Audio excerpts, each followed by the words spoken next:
Hello बच्चों, class 9th का first chapter है साइंस का हमारे आसपास के पदार्थ, जिसमें हमने इसका पहला पहरा कर लिया था।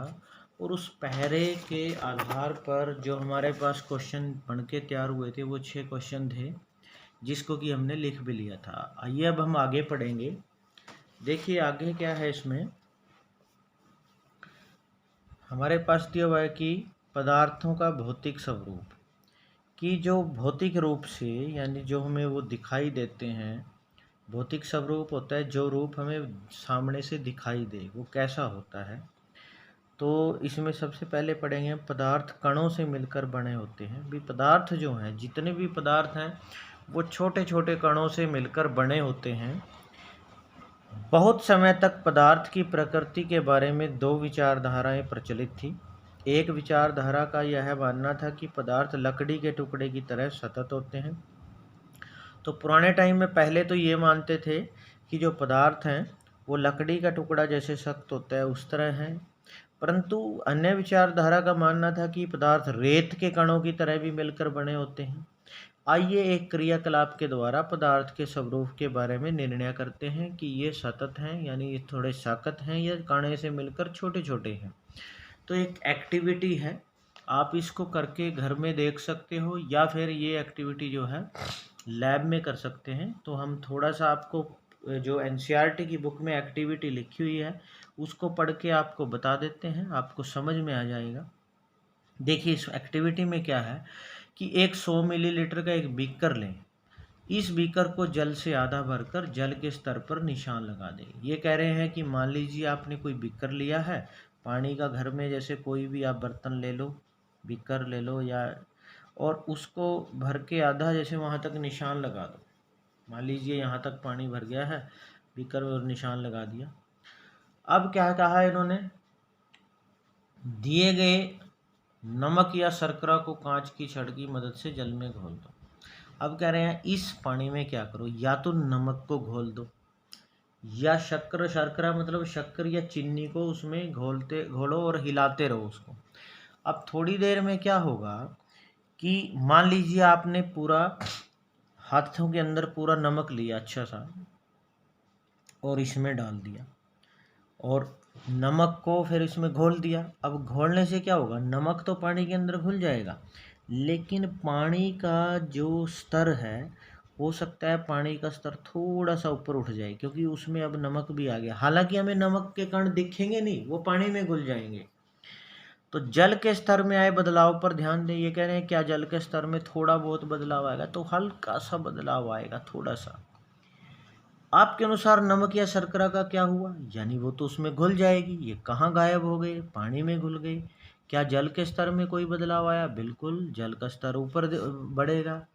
तो इन प्रश्नों के उत्तर पाने के लिए इस विचार का स्वीकार करना होगा कि सभी पदार्थ कणों से मिलकर बने होते हैं। उपरोक्त क्रियाकलाप में चम्मच में रखी गई नमक या शर्करा पूरे पानी में घुल गई, जैसा कि आगे चित्र में दिखाया गया है। देखिए हमारे पास जो एक्टिविटी करी थी उसका ये चित्र दिया हुआ है कि एक बीकर है, उसमें पानी था, फिर उसमें क्या किया, एक चम्मच नमक मिलाया, फिर उसको अच्छी तरह हिलाते रहेंगे और नमक उसमें घुल जाएगा, पानी का स्तर थोड़ा सा बढ़ जाएगा। तो अब इसमें लिखा हुआ है कि जब हम जल में नमक घोलते हैं तो नमक के कण जल के कणों के बीच के रिक्त स्थानों में समावेशित हो जाते हैं। देखो हमें जल के कण नहीं दिखाई देते, अगर अपनी आंखों से देखें हमें तो पानी के दिखाई देगा, हमें उसके कण थोड़ी दिखाई देते हैं जैसे रेत के कण दिखाई देते हैं। वो इतने ज़्यादा छोटे होते हैं कि दिखाई ही नहीं देते।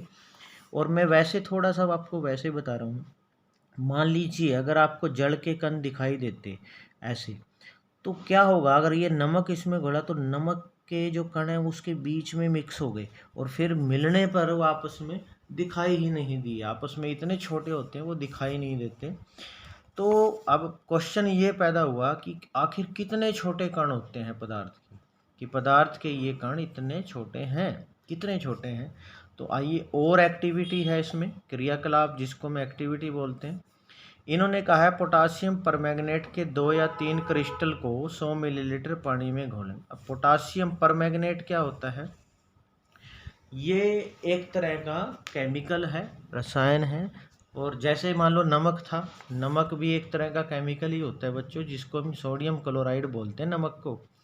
तो पोटासियम परमैंगनेट जो है उसके क्रिस्टल, क्रिस्टल का मतलब क्या है, जैसे चीनी के क्रिस्टल होते हैं दाने, तो उस तरह से कह रहे हैं उसके दाने लो और 100 मिलीलीटर पानी में घोल दो। मान लीजिए जैसे एक बीकर में पानी लिया 100 मिलीलीटर, और उसमें कुछ पोटासियम परमैंगनेट जैसे कि चीनी डालते हैं।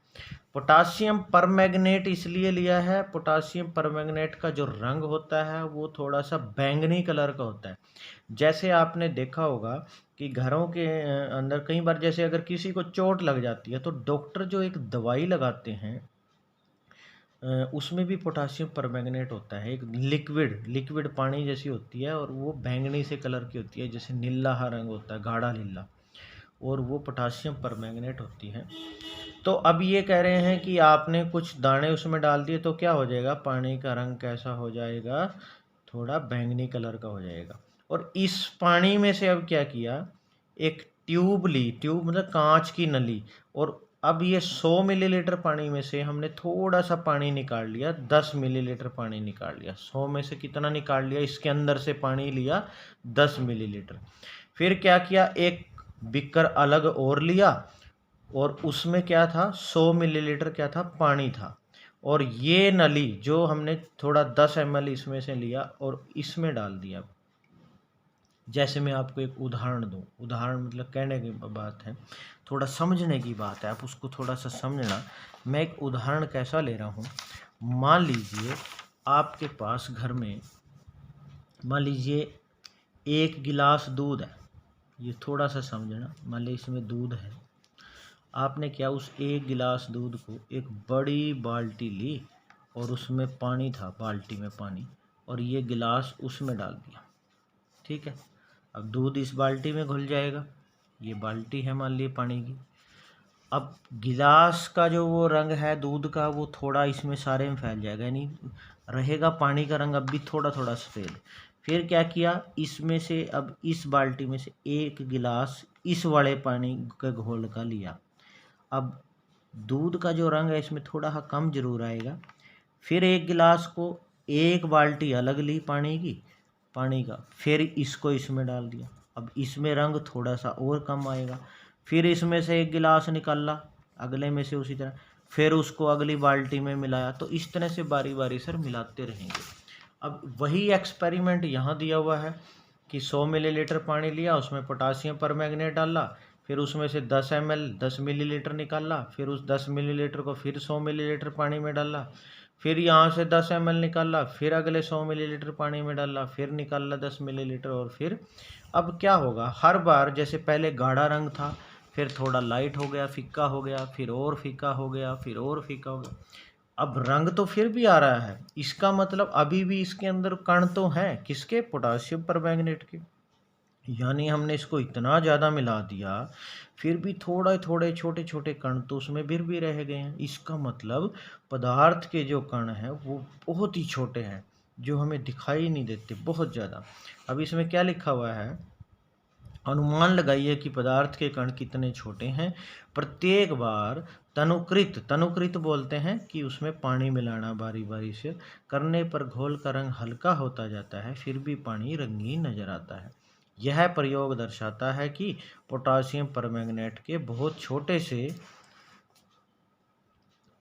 पोटासियम परमैंगनेट के बहुत छोटे से क्रिस्टलों में पानी की बहुत अधिक मात्रा, 1000 लीटर, भी रंगीन हो जाती है। इससे हम ये निष्कर्ष निकाल सकते हैं कि पोटासियम परमैंगनेट की केवल एक क्रिस्टल में कई सूक्ष्म कण होंगे। यानी ये कहते हैं, तो ये मान के चलो, अगर एक छोटा सा क्रिस्टल भी ले लिया ना, मतलब जैसे कि एक दाना ले लिया पोटासियम परमैंगनेट का, और उसको आगे से आगे मिलाते गए, तब भी रंगीन रंग रहता है लास्ट तक। यानी इसका मतलब उसमें बहुत छोटे छोटे कण हैं, इसका मतलब छोटे से पदार्थों से मिलकर बना एक एक दाना भी है जो, वो भी छोटे छोटे कणों से मिलकर बना है। ये कण और छोटे कणों में विभाजित होते हैं, मतलब एक कण आगे छोटे में, वो कण और छोटे में। अतः एक स्थिति में ये कण और छोटे भागों में विभाजित नहीं किया जा सकते। अब लास्ट में ये कह रहे हैं कोई ना कोई स्थिति ऐसी आएगी कि और विभाजित उसको बांटा नहीं जा सकता, तो पोटासियम परमैंगनेट की जगह 2 मिलीलीटर डेटोल। अब डेटोल क्या होती है? घरों के अंदर जो डेटोल है, डॉक्टर भी रखते हैं इसको चोट साफ़ करने के लिए। ये कह रहे हैं हम उसके साथ भी कर सकते हैं। जब आप देखोगे बाज़ार से अगर कोई डेटोल लेके आएँ, डेटोल लिक्विड होती है और उसको जब पानी में मिलाया जाता है तो पानी, एक ढक्कन मिलाने पर भी पानी का रंग दूध कलर का हो जाता है, दूधिया सा हो जाता है। और फिर यही क्रियाकलाप भी आगे से आगे उसमें डालते गए तो वो तब भी लास्ट तक इसी तरह घुलता जाता है। तो इससे हमें क्या निष्कर्ष निकाला कि पदार्थ के कण बहुत छोटे होते हैं, इतने छोटे कि हम कल्पना भी नहीं कर सकते। इसका मतलब पदार्थों के जो कण हैं वो बहुत बहुत ही छोटे, हमें दिखाई भी नहीं देते, इतने भी हो सकते हैं। अब पदार्थों के कणों के अभिलाक्षणिक गुण, क्या क्या गुण होते हैं इन कणों के? पदार्थों के कणों के बीच एक तो रिक्त स्थान, मतलब बीच में जगह जरूर होती है। कैसे पता लगा? देखो पानी के अंदर हम अगला कोई भी लिक्विड डालेंगे वो उसके बीच में मिक्स हो गया है। और मिक्स कैसे होता है कोई किसी के बीच में भी? अब जैसे चलो कोई भी दो चीज़ें जो हैं, मान लीजिए कोई दो चीज़ें हैं और उनके बीच में मिक्स करना है, वो उसके बीच में तभी मिक्स होगा जब उसके बीच में क्या होती है? जगह होती है। तो किस पानी के अंदर क्या होता है जब कोई भी वस्तु क्यों घुल जाती है? क्योंकि पानी के कणों के बीच में कुछ ना कुछ जगह होती है। तो यही कारण है कि नमक, शर्करा, डेटोल या पोटासियम परमैंगनेट के कण समान रूप से पानी में वितरित हो गए, मतलब घुल गए। इसी प्रकार जब हम चाय, कॉफ़ी, नींबू पानी बनाते हैं तो एक पदार्थ के कण दूसरे पदार्थों के कणों के रिक्त स्थानों में, यानी कणों के बीच में रिक्त स्थान होता है, इसका मतलब कणों के बीच में, पदार्थ के बीच में थोड़ी थोड़ी जगह होती है। पदार्थ के कण निरंतर गतिशील होते हैं, यानी कण जो हैं उनके बीच में गति भी होती है। अब ऐसे कैसे कैसे देखो, गति का मतलब क्या है? यानी जो कण है वो गति भी करते हैं। ये कैसे पता लगेगा? देखिए मान लीजिए आपने देखा होगा कि जब हम अगरबत्ती जलाते हैं, मान लीजिए किसी ने अगरबत्ती जलाई है मंदिर के अंदर या घर के कोने में कहीं मंदिर अगर किसी ने बनाया हो, या आपने कहीं भी देखो या कछुआ छाप आती थी एक पहले मच्छर भगाने वाली, तो इस तरह से अगर आप कहीं पे भी जलाओ तो अगर एक कोने में अगरबत्ती लगाई है तो दूसरी जगह भी उसकी स्मेल आती है। इसकी वजह क्या है? क्योंकि जो उसके जो कण है, इतने बारीक कण हैं अगरबत्ती के, वो हवा के कणों के साथ मिक्स होके वो भी आपकी नाक तक पहुंच जाते हैं। तो ये इन्होंने एक क्रियाकलाप दिया हुआ है कि अपनी कक्षा के किसी कोने में एक बुझी हुई अगरबत्ती रख दें। इसकी सुगंध लेने के लिए आपको कितने इसके समीप जाना पड़ता है। अब अगरबत्ती अगर जला दें, मान लीजिए अगरबत्ती को आपने जलाया ही नहीं, क्या उसकी स्मेल आएगी? नहीं आएगी। अगर जला दें तो क्या होता है कि दूर से ही इसकी सुगंध आपको मिलती है। इसका मतलब क्या है कि हवा के कणों के साथ वो मिक्स होके आपकी नाक तक पहुंचता है। इसका मतलब कण क्या करते हैं? गति भी करते हैं। जल से भरे 2 गिलास या 2 बीकर लें। पहले बीकर की, ये अगली एक्टिविटी है बच्चों, पहले बीकर के एक सिरे पर एक बूंद डाल, लाल या नीली चाहिए। अब कह रहे हैं कि मान लीजिए आपने कोई बीकर लिया ऐसा पानी का जैसे ये है और उसमें शहीं डाल दी, कोई भी रंग डाल दिया, और एक अलग बीकर और लिया उसमें शहद डाल दिया। अब क्या होगा कि शहीं तो थोड़ी देर के बाद घुल जाएगी, शहद को घुलने में टाइम लगेगा क्योंकि शहद थोड़ा गाढ़ा होता है, उसके कणों में जगह बहुत टाइट कण होते हैं उसके आपस में एक दूसरे से जुड़े हुए, तो इसलिए उसको थोड़ा टाइम लगेगा घुलने में या उसको हिलाना पड़ेगा। तो क्या होगा, ये कह रहे हैं कि शहीं डाल दें, दूसरे में शहद डाल दें, आप अपने घर के या कक्षा के कोने में रख दें, परीक्षण को नोट करें। तो आगे लिखा हुआ है, शाही की बूंद डालने के तुरंत बाद आपने क्या देखा? तो शाही की बूंद डालने पर क्या होगा? थोड़ी देर के बाद वो उसमें घुल जाएगी। और शहद की बूंद डालने के बाद आपने क्या देखा? शहद की बूंद जो है वो एकदम से पानी में नहीं घुलेगी, थोड़ा टाइम लेगी। हो सकता है 15 मिनट ले, 20 मिनट ले, आधा घंटा ले, तो उसको घुलने में टाइम लगेगा। तो अगर शहद को जल्दी घोलना हो, बहुत जल्दी, तो फिर या कोई चीज़ नहीं घुलती है पानी में, तब उसको गर्म करना पड़ता है, तब जाके घुलेगा। तो शाही का रंग पूरे जल में एक समान रूप से फैलने में कितने दिन लगते हैं या घंटे लगते हैं, इसको चेक करना है। तो शाही को टाइम कम लगेगा, शहद को घुलने में टाइम ज़्यादा लगेगा। अगली एक्टिविटी इसमें दे रखी है कि एक गिलास गर्म पानी से और दूसरा ठंडे पानी से भरे गिलास में कॉपर सल्फेट या पोटासियम परमैंगनेट का क्रिस्टल डालें। ये भी क्रिस्टल मतलब दाना होता है, जैसे कि हमने किया था, पर पोटासियम परमैंगनेट का बैंगनी रंग का होता है और कॉपर सल्फेट जो है वो थोड़ा सा ब्लूइश मतलब या थोड़ा हरे और ब्लू से कलर का होता है कॉपर सल्फेट का। तो ये कह रहे हैं उस क्रिस्टल की सतह पर बैठने दें, मतलब उस दाने को डालें और हिलाएं। गिलास में ठोस क्रिस्टल के ठीक ऊपर क्या दिखाई देता है? समय बीतने पर क्या होता है? इसमें ठोस और द्रव के कणों के बारे में क्या पता चलता है? क्या तापमान के साथ मिश्रित होने की दर बदलती है? देखो, ये कह रहे हैं अगर एक गर्म पानी लिया आपने और एक लिया ठंडा पानी, तो गर्म पानी की बजाय ठंडे पानी की बजाय गर्म पानी में चीज़ जल्दी घुलती है। आप उदाहरण लो, एक घर के अंदर हमारे चाय बनती है, चाय ज़्यादातर घरों में बनती है। अब हम क्या करते हैं, जब चाय बनाते हैं तो सबसे पहले पानी को गर्म करते हैं और उसमें पत्ती और चीनी जब डाली जाती है, वो गर्म करने से जल्दी घुलती है। क्या ठंडे पानी में पत्ती या चीनी जल्दी घुलती है? नहीं घुलती, गर्म करना पड़ता है। तो गर्म करने से क्या होता है? गर्म करने से कणों की जो गतिज ऊर्जा है, आपस में गति होती है, वो बहुत स्पीड से बढ़ जाती है, जिसके कारण वो जल्दी घुल जाता है। तो यहाँ से क्या पता लगा कि पदार्थ के कारण एक तो निरंतर गतिशील होते हैं, अर्थात उसमें गतिज ऊर्जा होती है। तापमान बढ़ने से कणों की गति तेज हो जाती है। जैसे जैसे हम तापमान बढ़ाएंगे, मतलब किसी चीज़ को गर्म करेंगे, तो उसके तापमान बढ़ने से कणों की गतिज ऊर्जा भी बढ़ जाती है। तो इन क्रियाकलापों से हमें क्या पता चला कि पदार्थ के कण अपने आप एक दूसरे के साथ अंततः मिश्रित हो जाते हैं, मतलब एक दूसरे के साथ घुल जाते हैं। जैसा कि हमने सबसे पहली एक्टिविटी ये की थी, एक दूसरे के कणों के साथ मिक्स हो जाते हैं। और ऐसा कणों के रिक्त स्थानों में समावेश के कारण होता है, मतलब बीच में जगह है, इसका मतलब तभी घुले।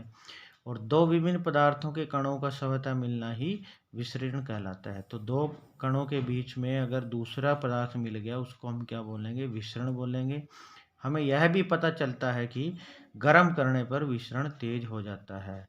कि विसरण का मतलब क्या है? कि आपस में मिलने को हम विसरण बोलते हैं। अब यहाँ से कुछ क्वेश्चन हम लिखेंगे, आपने भी उसको नोट करना है।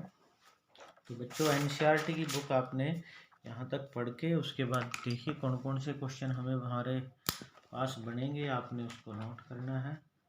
तो हम लिखेंगे, यहाँ तक हमने लिख लिया था। ये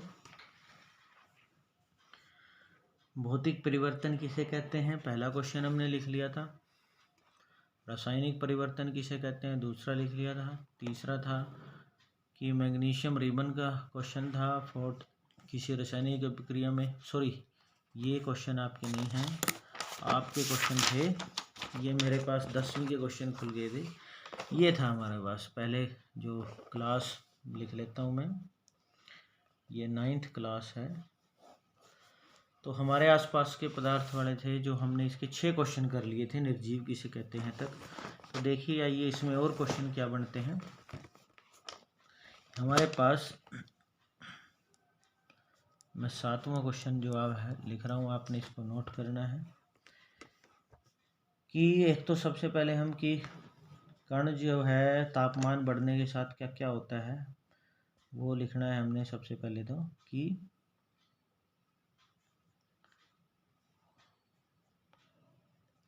पदार्थों के कणों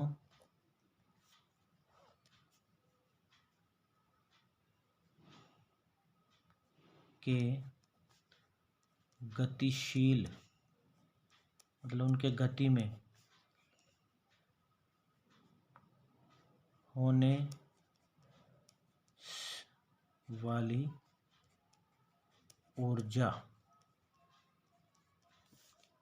को क्या कहते हैं। तो क्या कहेंगे बच्चों हम उसको? हम कहेंगे गतिज ऊर्जा। कि उसमें क्या है? गतिज ऊर्जा है। तो इसको हम लिखेंगे गतिज ऊर्जा। उसके बाद अगर पदार्थों के तापमान बढ़ जाए तो गतिज ऊर्जा पे क्या प्रभाव पड़ेगा? वो बढ़ जाएगी गति, जो जल्दी, बहुत जल्दी घुलेगा तापमान बढ़ने का। यानी तापमान बढ़ने पर पदार्थों की गतिज ऊर्जा पर क्या प्रभाव पड़ेगा। तो क्या प्रभाव पड़ेगा, तो इसका उत्तर लिखेंगे हम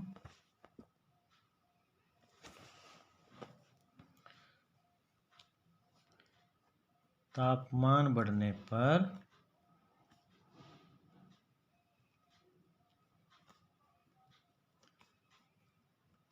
पदार्थों के कणों की गतिज ऊर्जा बढ़ जाएगी। तो ये आपने नोट कर लेना है।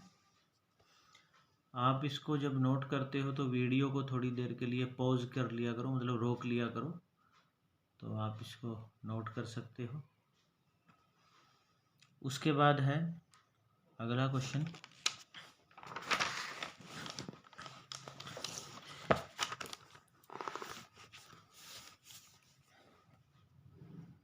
क्वेश्चन नंबर 8,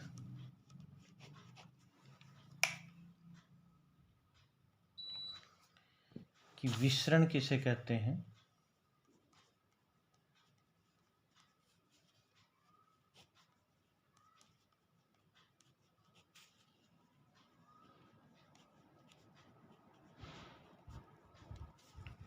तो विसरण किसे कहेंगे।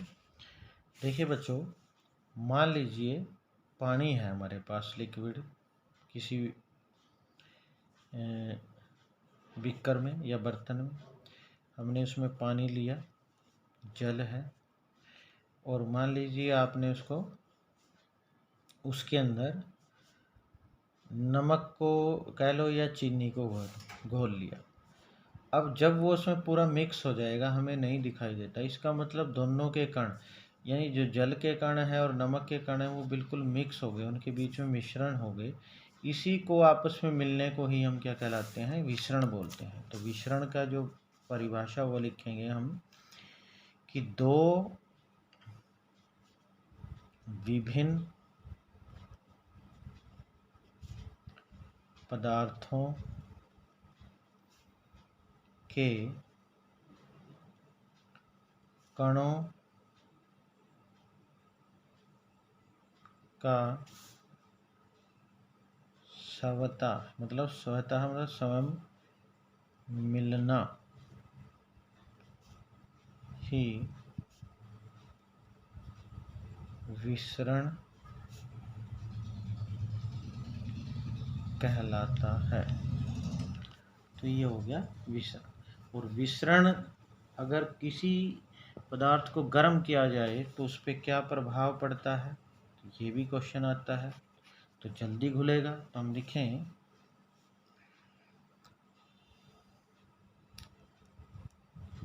तापमान बढ़ने पर विसरण पर क्या प्रभाव पड़ता है।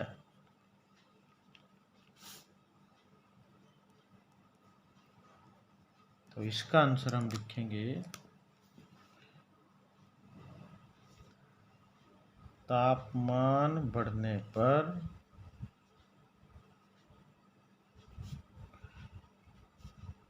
विसरण तेज हो जाता है, विसरण तेज हो जाता है। तो ये आपका क्वेश्चन है, इसमें आपने इनको अच्छे से नोटबुक में नोट कर लेना है।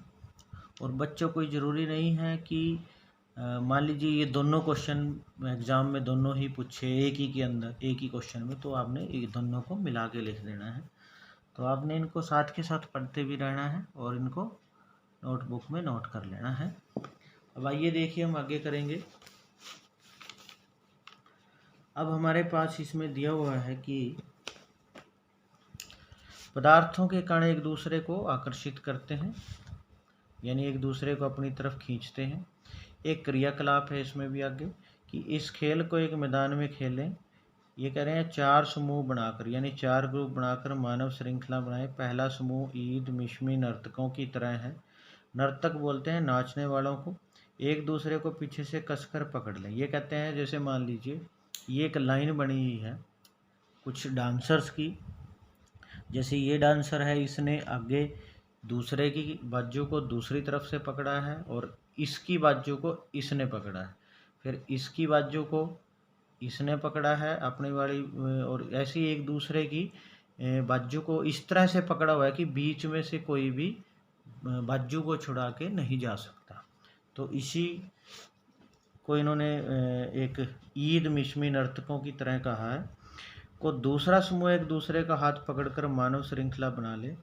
तीसरा समूह केवल उंगली से सिरे से छूकर एक श्रृंखला बना ले। अब ये कह रहे हैं एक समूह तो ऐसे बना ले, एक ग्रुप तो ऐसा है, एक ग्रुप और बनाया दूसरा। वो कह रहे हैं सिर्फ एक दूसरे का हाथ पकड़ के, मान लो जैसे पहला जना है जो उसने अगले का सिर्फ हाथ पकड़ना है, पीछे कमर के पीछे नहीं, अगले ने दूसरे का हाथ, फिर तीसरे का, सिर्फ हाथ पकड़ना है।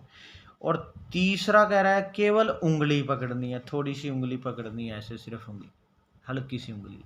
तो ऐसे 3 ग्रुप बनाए।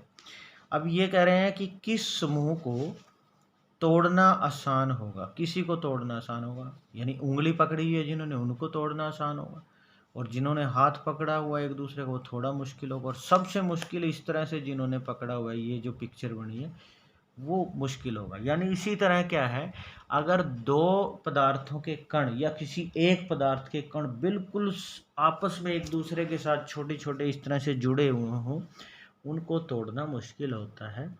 इसीलिए जिनके कण एक दूसरे के साथ बहुत ज़्यादा बल के साथ जुड़े हों, उनको तोड़ना मुश्किल पड़ता है। यानी किस समूह में कणों ने एक दूसरे को सबसे अधिक बल से पकड़ रखा था। तो बल यानी जिस बल का मतलब होता है जोर लगाना, जिसमें ज़्यादा आपस में एक दूसरे से कस के पकड़ा होगा वो नहीं तोड़े जा सकते। अब देखिए एक एक्टिविटी और है। इस एक्टिविटी में क्या है, एक लोहे की कील ली, एक चौक का टुकड़ा जो क्लास में यूज करते हैं, और एक रबड़ बैंड, मतलब जो जैसे सिर में डालने वाली रबड़ होती है। इन पर हथौड़ा मारिए, हथौड़े से पीटिए या काटिए या खींचिए एक दूसरे को। इनको भंगुर करना है, भंगुर मतलब इसको पीसने की कोशिश कीजिए। अब कौन सी सबसे जल्दी टूटेगी, कहाँ, ये चौक का टुकड़ा। अब चौक का जल्दी क्यों टूटता है, क्योंकि उसके कण एक दूसरे के साथ उतनी आसानी से नहीं जुड़े होते। रबड़ बैंड को अगर खींचोगे तो थोड़ा सा खींचते रहोगे तो टूट जाएगा, जब उनके बीच का बल कमज़ोर हो जाएगा। कील को तोड़ना और ज़्यादा मुश्किल होता है। कील को आप बार बार हथौड़े से पीटते रहोगे तो उसको थोड़ा ज़्यादा टाइम लगेगा, क्योंकि उसके कण और ज़्यादा स्ट्रॉन्ग बल से एक दूसरे के साथ अधिक बल से जुड़े होते हैं। इसी तरह आगे इन्होंने कहा है कि एक थाली में जल लीजिए, पानी लीजिए, उसको उंगली से काटने का प्रयास करें। क्या जल की सतह कटती है? जल की सतह कटने का क्या कारण है? अब जल को मतलब पानी लेंगे, आप देखो क्या करोगे, जब पानी में उंगली डालोगे पानी अपनी जगह से दूर चला जाएगा, वो कट नहीं सकता, दूर जाएगा। आप उंगली हटाओगे फिर पानी वापस आ जाएगा। उसका कारण क्या है? क्योंकि उसके कणों के बीच में जगह ज़्यादा होती है। तो इन 3 क्रियाकलाप से हमें पता चलता है पदार्थ के कणों के बीच एक बल का कार्य करता है। यह बल कणों का एक साथ रखता है। इस आकर्षण बल का सामर्थ्य प्रत्येक पदार्थ में अलग अलग होता है। यानी जो बिल्कुल सख्त कठोर होते हैं उनमें बल ज़्यादा होता है, और जो बिल्कुल कच्चे या जिस तरह कह लो पानी है जैसे, उसमें पदार्थों के कणों में बल कम होता है, तभी उनके बीच में जगह भी बनती है। तो अब कुछ प्रश्न हैं। ये एनसीईआरटी की बुक में आपके पास प्रश्न आपको बुक में मिलेंगे, हम इनको भी करेंगे। जो सबसे पहला प्रश्न है कि निम्नलिखित में से कौन से पदार्थ हैं, इनमें से कौन कौन से पदार्थ हैं, आपने वो लिखने हैं। तो बच्चों क्वेश्चन आपने बुक में से नोट करना है, बुक में से नोट कर लेना। ये प्रश्न जो है आपने, अगला प्रश्न नंबर जैसे 10 है, मैं लिख लेता हूँ। इसमें है कि कौन से इनमें निम्नलिखित में से कौन से पदार्थ हैं, यानी निम्नलिखित में से कौन से पदार्थ हैं। एक तो दिया हुआ है, देखिए इसमें लिखा हुआ है जो ये सारे पदार्थ। बी कुर्सी है, क्या ये पदार्थ है? वायु, क्या ये पदार्थ है? स्नेह, स्नेह मतलब एक दूसरे से स्नेह रखते हैं हम, जैसे प्यार करते हैं, मतलब गंध, घृणा, बादाम, विचार, शीत ठंडा मतलब नींबू पानी,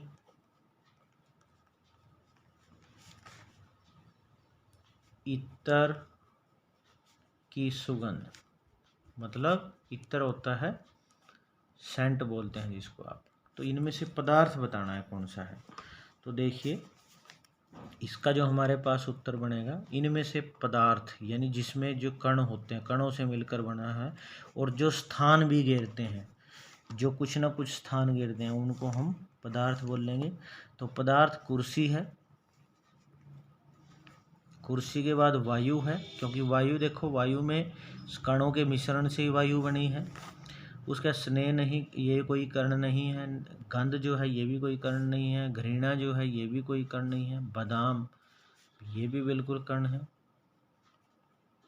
और बहुत बड़ा कर्ण है, ताकत मिलती है बादाम खाने से। विचार का है, वो कोई कर्ण नहीं है। शीत ठंड को बोलते हैं, ये कोई कर्ण। नींबू पानी, नींबू पानी गर्मी अगर है तो नींबू पानी पीजिए, और ये भी क्या है, कर्ण है।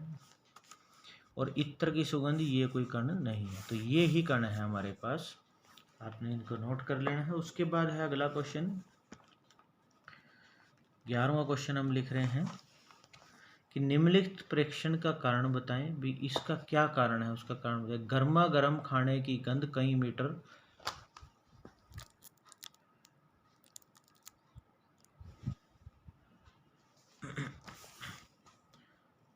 तो बच्चों देखिए, गर्मा गर्म खाने की गंध जो है वो कई मीटर दूर से आपके पास पहुंच जाती है, लेकिन ठंडे खाने की महक लेने के लिए आपको इसके पास जाना पड़ता है। देखो जब खाना बनता है, मान लीजिए खाना गर्म हो रहा है, बनाने लग रहे हैं, जैसे घर में हलवा बनता है, गरम गरम बना रहे हैं रसोई के अंदर, तो उसकी महक देखो बाहर तक आ जाती है। लेकिन अगर मान लीजिए आप किसी पड़ोसी के से हलवा लेके आए हो, और एक दिन बाद उसको घर में ले गए, या कुछ घंटों बाद ठंडा हो गया जब, तो क्या उसकी स्मेल दूर तक जाएगी? नहीं। कारण क्या है? कारण ये है कि जैसे हमने ये क्वेश्चन किया था कि तापमान बढ़ने पर विसरण पर क्या प्रभाव पड़ता है, कि तापमान अगर बढ़ता है, यानी अगर टेम्परेचर बढ़ाते हैं तो विसरण तेज हो जाता है। विसरण मतलब कि कणों की गति बढ़ती है। अब तापमान, जब खाना बनाते हैं तापमान बढ़ता है, और वो हवा के अंदर उस खाने की स्मेल तेजी से मिलती है। यही कारण है कि उसकी जो गंध है हमारे तक जल्दी पहुंचती है। तो अगला जो प्रश्न है कि क्या कारण है कि गर्मा गर्म खाने की गंध, गर्मा गर्म, सॉरी गर्मा में आप रह यहाँ लिख सकते हो, गंध कई मीटर दूर से ही आपके पास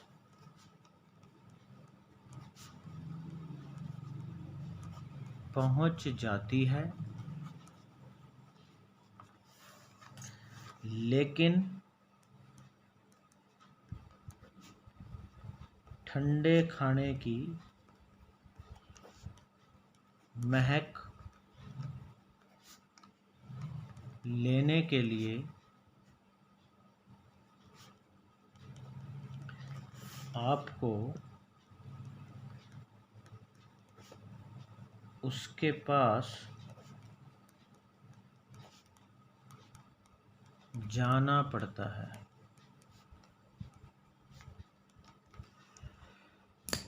तो देखिए इसका उत्तर हम लिखेंगे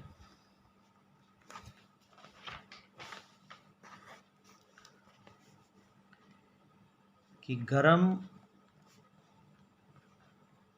खाने का तापमान बढ़ने के कारण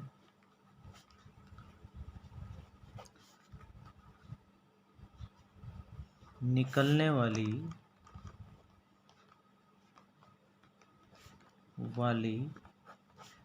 गैस के कणों का विसरण तेजी से होता है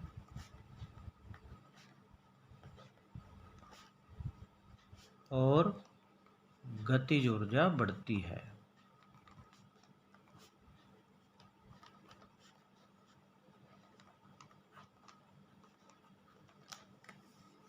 जिससे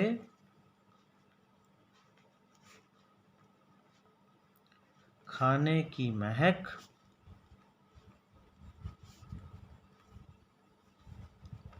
तेजी से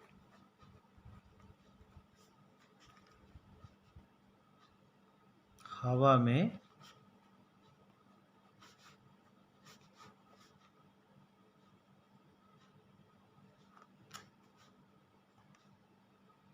में मिल जाती है या विसरण हो जाता है। तो ये हमारा इसका कारण हो गया। उसके बाद है प्रश्न 12 कि स्विमिंग पूल में गोताखोर पानी काट पाता है। कि जो भी तैरते हैं वो पानी को कैसे हटा देते हैं, क्या कारण है, इसमें पदार्थों को कौन सा गुण प्रशिक्षित होता है। तो क्योंकि जल के जो कण हैं वो आपस में एक दूसरे के साथ कठोर बल के साथ नहीं जुड़े होते, उनमें दूरी होती है, तो यही कारण है कि वो उसको आसानी से काट पाता है। तो लिखते हैं इसमें, क्वेश्चन है कि स्विमिंग पूल में गोताखोर पानी को काट पाता है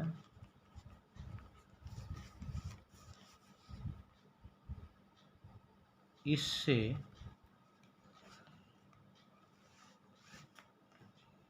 पदार्थ का कौन सा गुण प्रेक्षित होता है। ये क्वेश्चन आपकी एनसीईआरटी बुक में दे रखे हैं, आप इनको वहाँ से लिख सकते हो। तो अब हम लिखेंगे कौन सा गुण है कि जल के कणों में आकर्षण, मतलब आपस में कम आकर्षण होता है, कम बल होता है, और कणों के बीच की दूरी क्या होती है, अधिक होती है।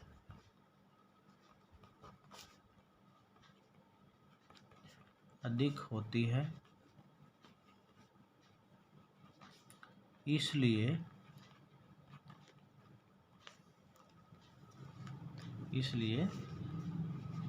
गोताखोर पानी को आसानी से काट पाता है। तो ये आपने नोट कर लेना है। उसके बाद है हमारा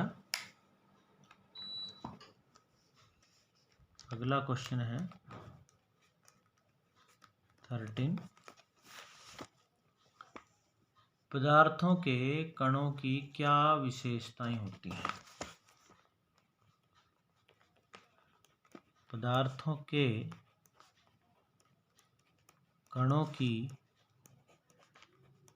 क्या विशेष, यानी जितने भी ये पदार्थ हैं हमारे बने हुए, वो सारी विशेषताएं लिखनी है कि कणों के अंदर क्या क्या विशेषताएं होती हैं, जितना भी हमने अभी तक पढ़ा है। तो ये हम इसका आंसर लिखेंगे। देखिए, सबसे पहले नंबर 1, पहली विशेषता, पदार्थों के कण एक दूसरे को क्या करते हैं? आकर्षित, मतलब बल होता है उनमें एक दूसरे को खींचने का, आकर्षित करते हैं, मतलब तभी दूसरा उसके अंदर घुल जाता है। पहला गुण, ये पहला गुण है। दूसरा है, पदार्थों के कणों के बीच खाली स्थान होता है, रिक्त स्थान होता है, तभी दूसरा उसमें घुल सकता है। पदार्थों के कणों के बीच रिक्त स्थान होता है।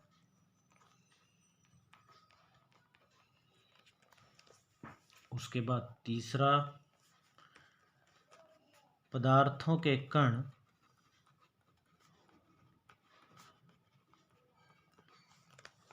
निरंतर क्या होते हैं? गतिशील भी होते हैं, गतिशील होते हैं।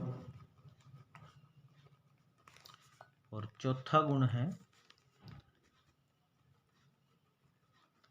पदार्थों के कण बहुत ही छोटे आकार के होते हैं,